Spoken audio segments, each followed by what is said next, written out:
3장 너의 비극을 승리로 바꿔주마. 수위에 담긴 하나님의 약속. 죽음의 옷자락 속에서 요한은 생명의 능력을 보았다. 하나님이 비극을 통해 요한의 삶을 변화시키실 수 있었다면 비극을 사용해 당신의 삶도 변화시키실 수 있지 않을까. 이사야 64장 8절. 그러나 여호와여, 이제 주는 우리 아버지시니이다. 우리는 진흙이요 주는 토기장이시니 우리는 다 주의 손으로 지으신 것이니이다. 빌립보서 4장 13절. 내게 능력 주시는 자 안에서 내가 모든 것을 할 수 있느니라. 시편 31편 7절로 8절.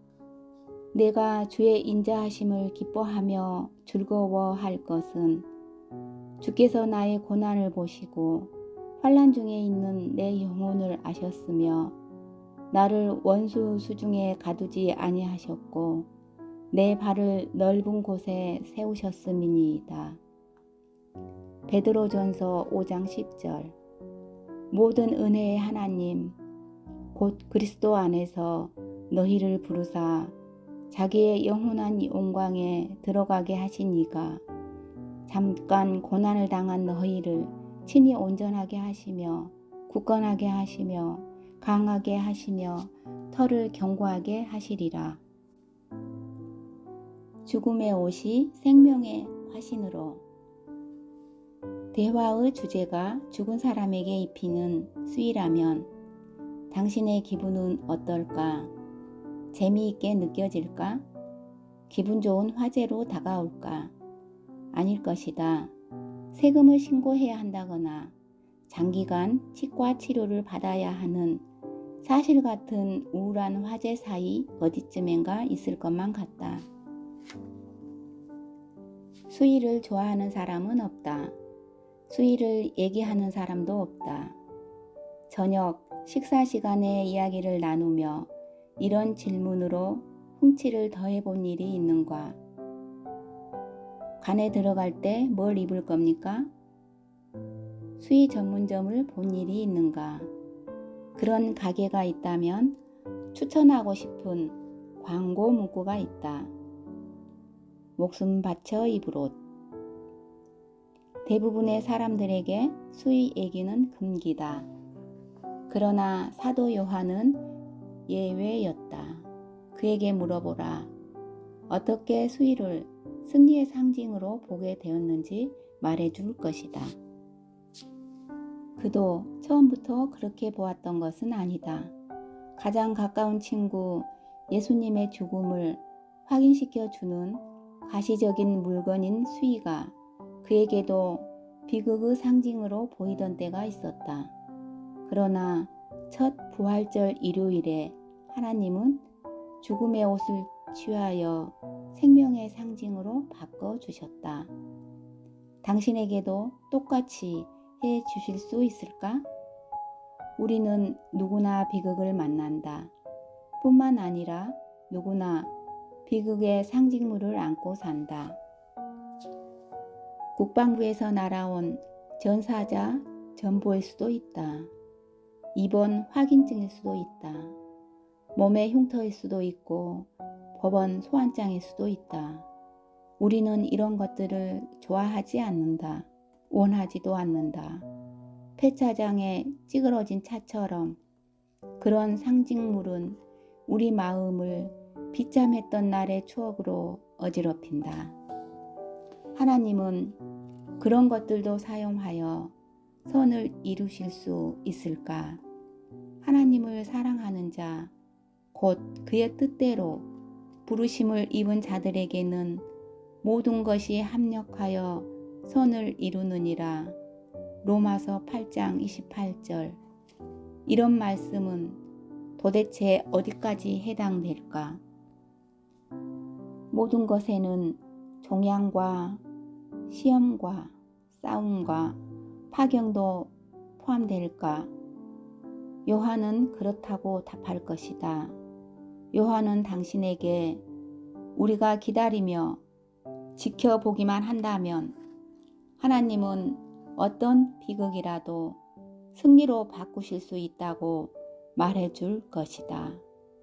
요한은 자기 말이 옳다는 것을 증명하기 위해 예수님이 십자가에 달리시던 그 금요일의 이야기를 들려줄 것이다. 아리마대 사람 요셉은 예수의 제자이나 유대인이 두려워 그것을 숨기더니 2일 후에 빌라도에게 예수의 시체를 가져가기를 구하매 빌라도가 허락하는지라. 이에 가서 예수의 시체를 가져가니라. 일찍이 예수께 밤에 찾아왔던 니고데모도 몰약과 침향 섞은 것을 100리트라쯤 가지고 온지라. 이에 예수의 시체를 가져다가 유대인의 장례 법대로 그 향품과 함께 세마포로 쌌더라. 요한복음 19장 38절로 40절 말씀. 요셉과 니고데모가 예수님을 섬기러 왔다. 그리스도가 살아계실 때는 몸을 사리던 그들이 그분이 돌아가시자 용감해졌다. 그들은 예수님의 시신을 거두러 왔다. 그들은 수의를 가지고 언덕을 올랐다. 빌라도의 허락이 있었다. 아리마대가 무덤도 내놓았다. 니고데모는 향품과 세마포를 가져왔다. 요한은 니고데모가 몰약과 침향 섞은 것을 100리트라쯤 가져왔다고 말하고 있다. 이 양은 중요하다. 그렇게 많은 향료는 보통 왕의 장례에나 사용되었기 때문이다. 요한은 세마포 얘기도 빠뜨리지 않는다. 그것이 그에게는 금요일의 비극을 상징했기 때문이다. 수의가 없는 한, 무덤이 없는 한, 금시간이 없는 한 아직 희망이 있으련만. 그러나 장례 차량이 도착함과 동시에 희망도 사라진다. 사도 요한에게는 수의가 비극의 상징물이었다. 요한에게 예수님의 죽음보다 큰 비극은 없었다. 3년 전에 요한은 직업마저 내던지고 이 나사렛 목수에게 운명을 걸었다.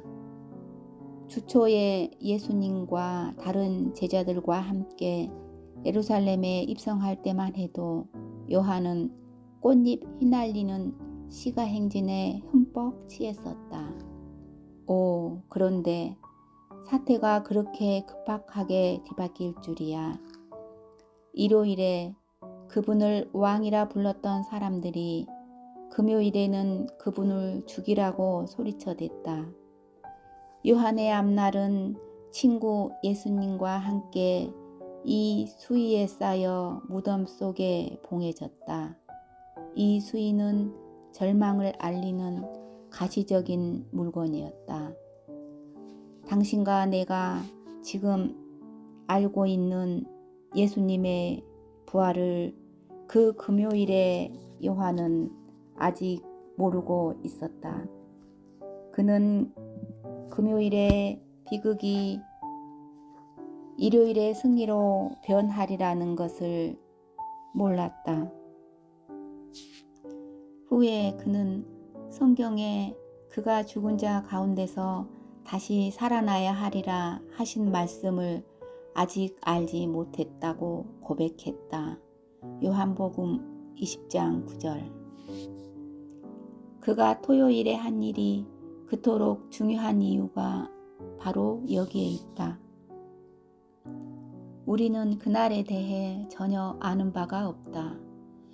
성경에 기록된 내용도 없고 따로 알려진 정보도 없다. 다만 한 가지를 알 뿐이다. 일요일이 되었을 때도 요한은 그곳에 있었다. 막달라 마리아가 요한을 찾으러 가자 과연 그는 그곳에 있었다. 예수님은 죽으셨다. 주님의 몸은 이제 생명이 없다. 요한의 친구도 묻혔고 요한의 미래도 묻혔다. 그러나 요한은 떠나지 않았다. 왜? 부활을 기다리느라. 아니다. 요한은 예수님이 다시 입술을 떼시거나 손을 움직이시리라고는 꿈에도 생각하지 못했다.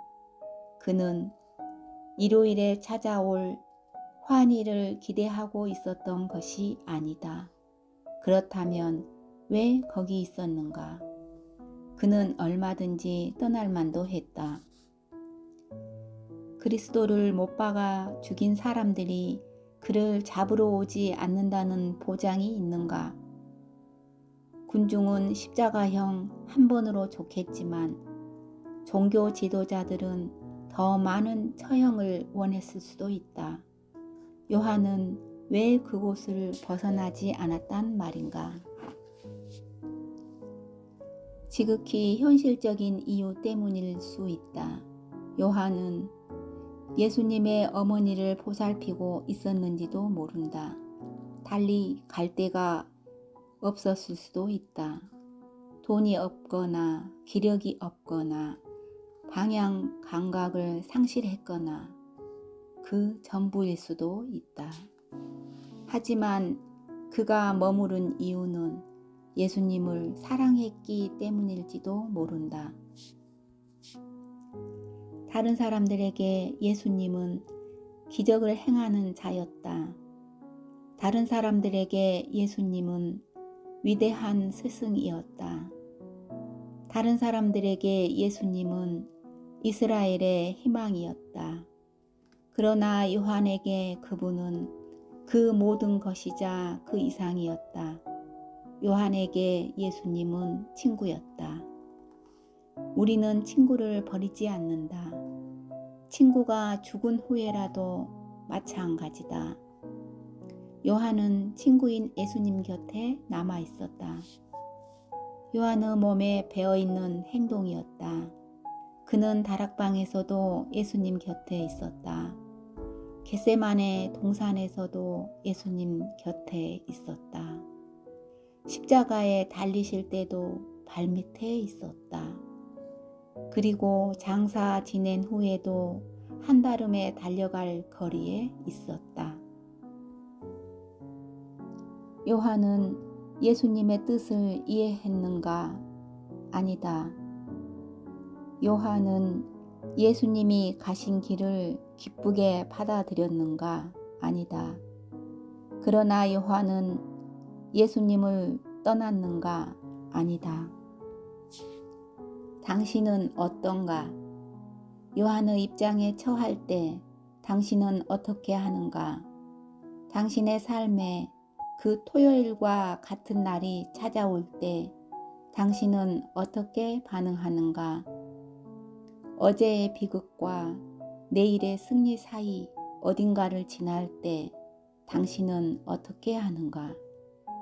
하나님을 떠나는가? 아니면 그분 곁에 그대로 남아 있는가? 요한은 남아있기를 택했다. 그렇게 토요일에 그곳을 지켰기에 일요일에도 그곳에 있다가 기적을 본 것이다. 요한복음 20장 2절로 8절. 마리아가 말하되 사람들이 주님을 무덤에서 가져다가 어디 두었는지 우리가 알지 못하겠다 하니 베드로와 그 다른 제자가 나가서 무덤으로 갈새 둘이 같이 다름질 하더니 그 다른 제자가 베드로보다 더 빨리 달려가서 먼저 무덤에 이르러 구부려 세마포 놓인 것을 보았으나 들어가지는 아니하였더니 시몬 베드로는 따라와서 무덤에 들어가 보니 세마포가 놓였고 또 머리를 쌌던 수건은 세마포와 함께 놓이지 않고 딴 곳에 쌌던 대로 놓여 있더라. 그때에야 무덤에 먼저 갔던 그 다른 제자도 들어가 보고 믿더라. 일요일 이른 아침 베드로와 요한은 한 소식을 접했다. 예수님의 시신이 없어졌어요. 마리아가 다급하게 말했다.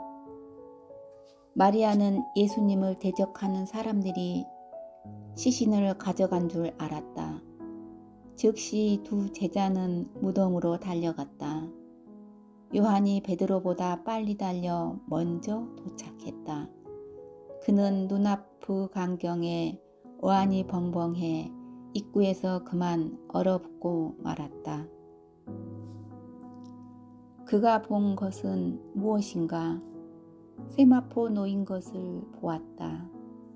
그리고 머리를 쌌던 수건은 세마포와 함께 놓이지 않고 딴 곳에 쌌던 대로 놓여 있는 것을 보았다.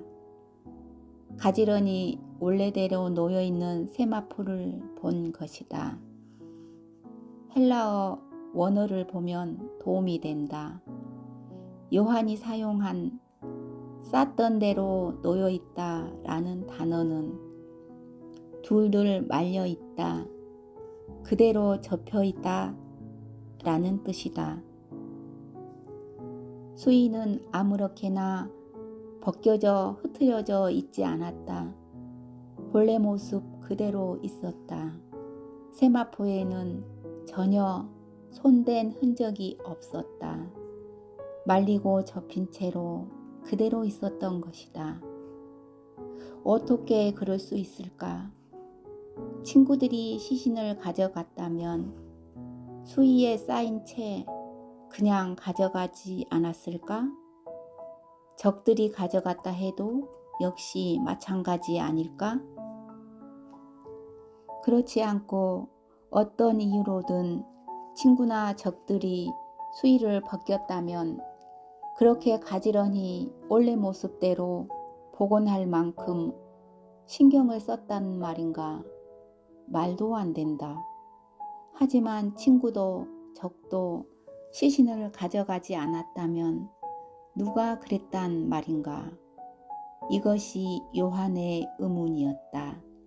바로 그 의문이 그의 깨달음으로 이어졌다.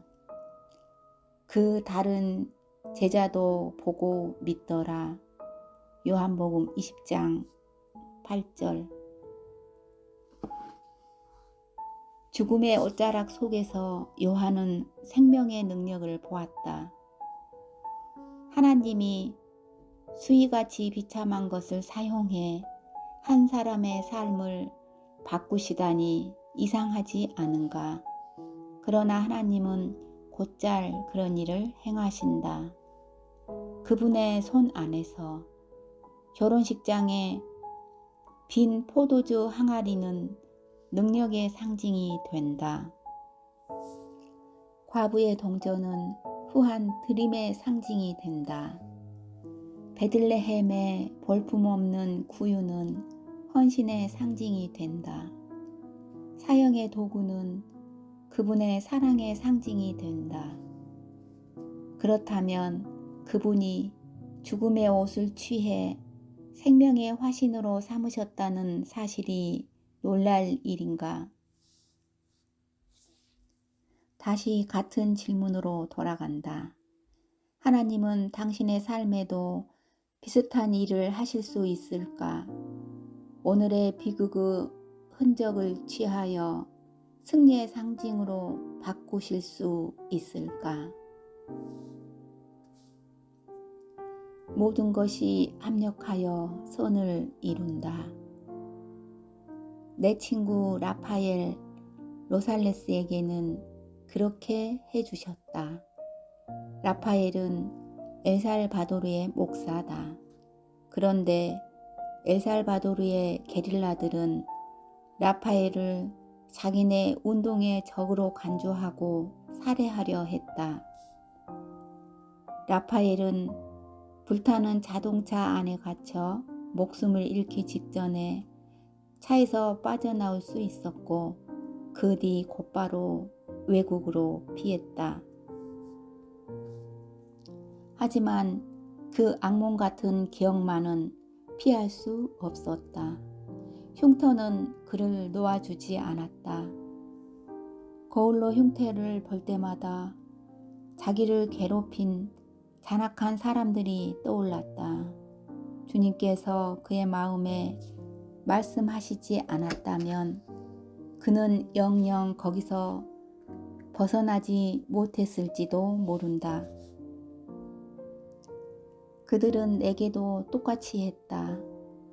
구주의 그런 음성이 들려왔다. 하나님이 역사하시자 라파엘은 자신의 흉터를 다르게 보기 시작했다. 이제 흉터는 고통을 떠올리게 하는 것이 아니라 구주께서 당하신 희생의 그림이 되었다. 그는 서서히 가해자들을 용서할 수 있게 되었다. 내가 이 글을 쓰고 있는 바로 이번 주에 그는 새 교회를 개척할 장소를 물색하러 자기 나라로 돌아간다. 이런 변화가 당신에게도 일어날 수 있을까? 나는 의심의 여지 없이 그렇다고 믿는다. 당신도 요한이 한 대로만 하면 된다.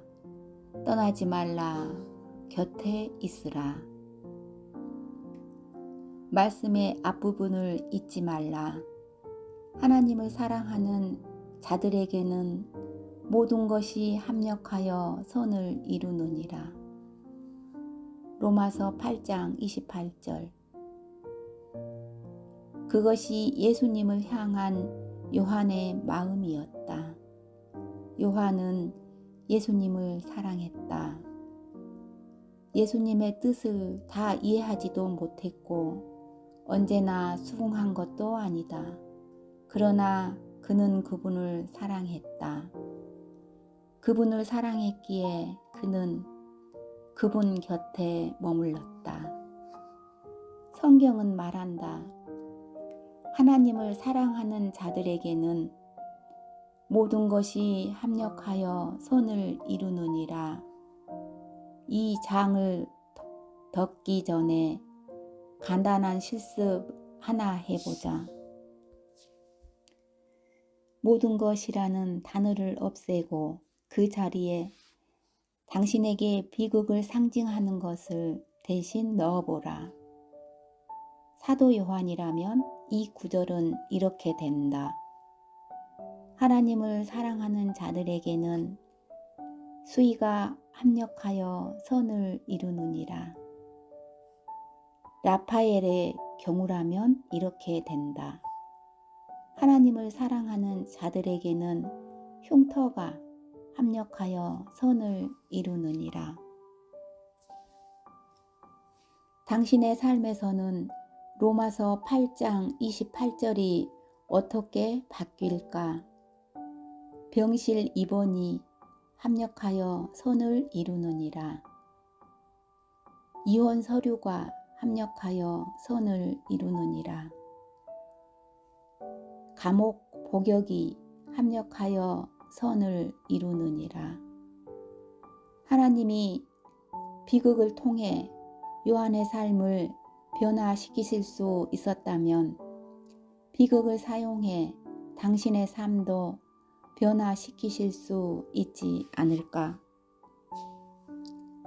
믿어지지 않을지 모르지만 당신은 일요일의 부활을 앞두고 지금 코앞인 토요일까지 와 있을지도 모른다. 변화된 심령에서 터져 나오는 소중한 기도를 불과 몇 시간 앞두고 있을지도 모른다. 하나님, 이것이 아버지께서 제게 행하신 일인가요?